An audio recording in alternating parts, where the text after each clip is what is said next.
गुजरात के शहर भावनगर की। भावनगर किसी तरह से देश की फ्यूचर सिटी बन सकता है, किस तरीके से और फ्यूचर सिटी बनने की इस शहर में कितनी क्षमता है, आज हम इसी पर बात करेंगे।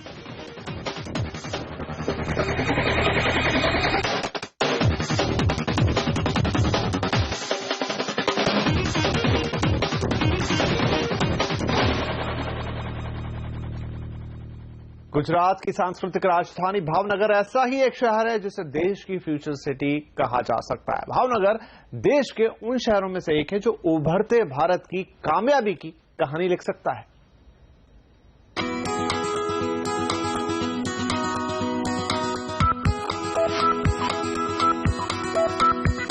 भावनगर गुजरात की सांस्कृतिक राजधानी। कहते हैं यहाँ के लोग और इस शहर की मिट्टी में कुछ ऐसा जादू है कि यहाँ आने वाला बस यहीं का होके रह जाता है। राजस्थान के गोहिल वंश के महाराजा भाव सिंह जी गोहिल ने खंबात की खाड़ी से सटे इस शहर को सन 1724 में अपनी राजधानी के तौर पर बसाया। आज की तारीख में भावनगर भले ही पश्चिम गुजरात में बसा एक शहर हो, पर भावनगर में काफी संभावनाएं हैं। ज्योग्राफिकली अगर देखें तो गल्फ ऑफ खंबात या खंबात की खाड़ी में भावनगर है। इसका मतलब यहाँ पर समुद्र भी है, मैरीटाइम इंडस्ट्री यहाँ पर पनप सकती है, साथ में सी से ट्रांसपोर्ट भी हो सकता है। इसके अलावा एयर कनेक्टिविटी भी यहाँ पर है। इन शॉर्ट अगर मैं बोलूं तो भावनगर में एक फ्यूचर सिटी बनने के सारे गुण मौजूद हैं।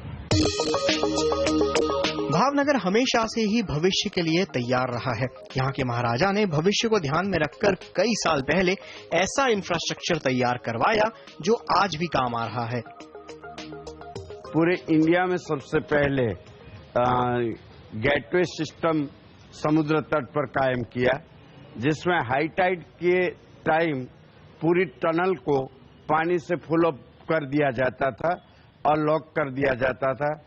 जब गल्फ के देशों से खजूर और दूसरे खाद्यान्न पूरे गुजरात के लिए यहाँ आते थे, तो इन खाद्यान्नों को टनल के माध्यम से किनारे तक लाया जाता था। डेमोक्रेसी के पहले यहाँ राज्य व्यवस्था में भी डेमोक्रेसी थी। सबसे पहले यहाँ प्रतिनिधि सभा होती थी और गोहिलवाड़ के सभी गांव और ब्लॉक के प्रतिनिधि राज की आम सभा में बैठते थे। इसके अलावा अंडरग्राउंड ड्रेनेज वाले पहले भारतीय शहरों में भावनगर का नाम था। देश को मिलने वाले पहले 2 वाटर फिल्ट्रेशन प्लांट भावनगर में थे। 100 मीटर चौड़ी ड्रेनेज लाइंस भी यहाँ काफी पहले से बन गई थी।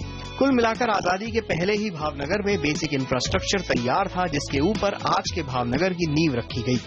इसके अलावा देश के इतिहास में भी भावनगर का नाम सुनहरे अक्षरों से लिखा हुआ है।